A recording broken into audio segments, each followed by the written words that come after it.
Hi there, it's Tim, and today I get to do an unboxing. I believe this is the Apollo City. I could be, you know what, let's just find out what it is first of all. Give me a sec. Hi there, Apollo sent me another scooter. I freshly showered. I've got the package from the UPS driver. Let's get this puppy opened.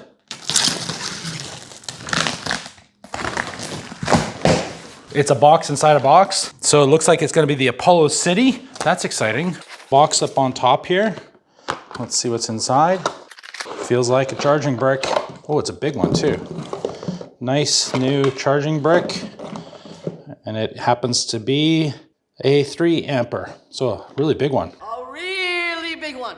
Alrighty, what else do we have in here? Oh, looks like we've got some Allen keys, a couple of reflectors, some screws with blue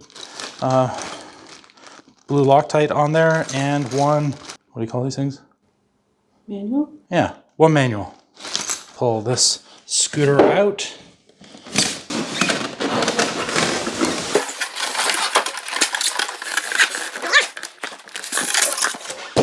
Oh, I don't know about you, but styrofoam gives me the Heebie Jeebies. The Heebie Jeebies?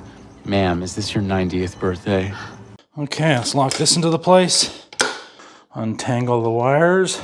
Just gonna put the handlebars onto the stem, and then we'll take a quick peek at it a little bit more closely. Oh, wow.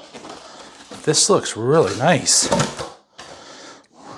Yeah, rubber deck. Looks like some kind of a catch at the back here, just for folding down, I'm guessing. Yeah, nice little catch at the back for folding down. Handle at the back, that looks nice. Looks like it's got drum brakes, front and rear. And this particular model has a motor at the back and a motor at the front. So I'm gonna just quickly tighten up the handlebars now.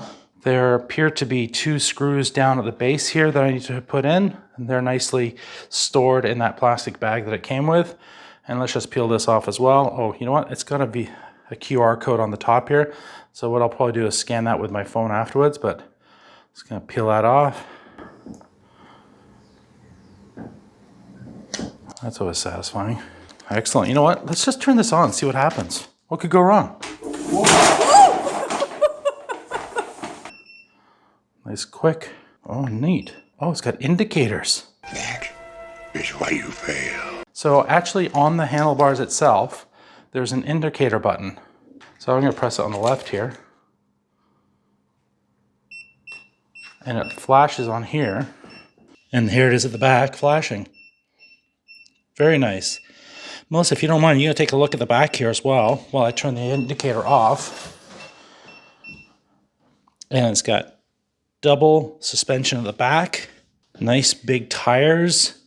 I think it's twin, says 500 watts on the motor, so it looks like it's twin 500 watts. They're air-filled tires. So we've got suspension at the front, and then at the very front, we also have the suspension at the back and suspension at the front. We got some kind of a wishbone suspension up here. Oh, no, spring. Spring suspension at the front as well. Single spring at the front. And I am liking this. This is a lot like the Ghost, the Apollo Ghost that I have. Nice, simple way of locking it up. Really firm, and it feels really sturdy. But let's get this thing, oh, and up at the top here, we've also got a light, and it sounds like a delivery. And a few moments later, looks like it's got dual, as I mentioned, dual drum brakes, left and right, like you expect. Integrated bell, nice and easy, and the power button, and also on the left-hand side, the mode button, so you can scroll. Oh, that's the lights on, lights off. Nice, really simple. Screws into the handlebar here and lock it down. I'm super excited about this. This looks like a really nice machine. I do like the handle at the back for picking it up. I love the folding mechanism. I do like the simplicity of drum brakes, especially for a commuter style vehicle, because there's very little maintenance to be done on them. Twin motors, that's gonna be really handy for a big guy like myself. You're the big guy, like me? Comfy handle grips, nice rubber handle grips. I'm looking forward to doing a full review of the Apollo City very soon. If you're subscribed, you'll be able to watch it.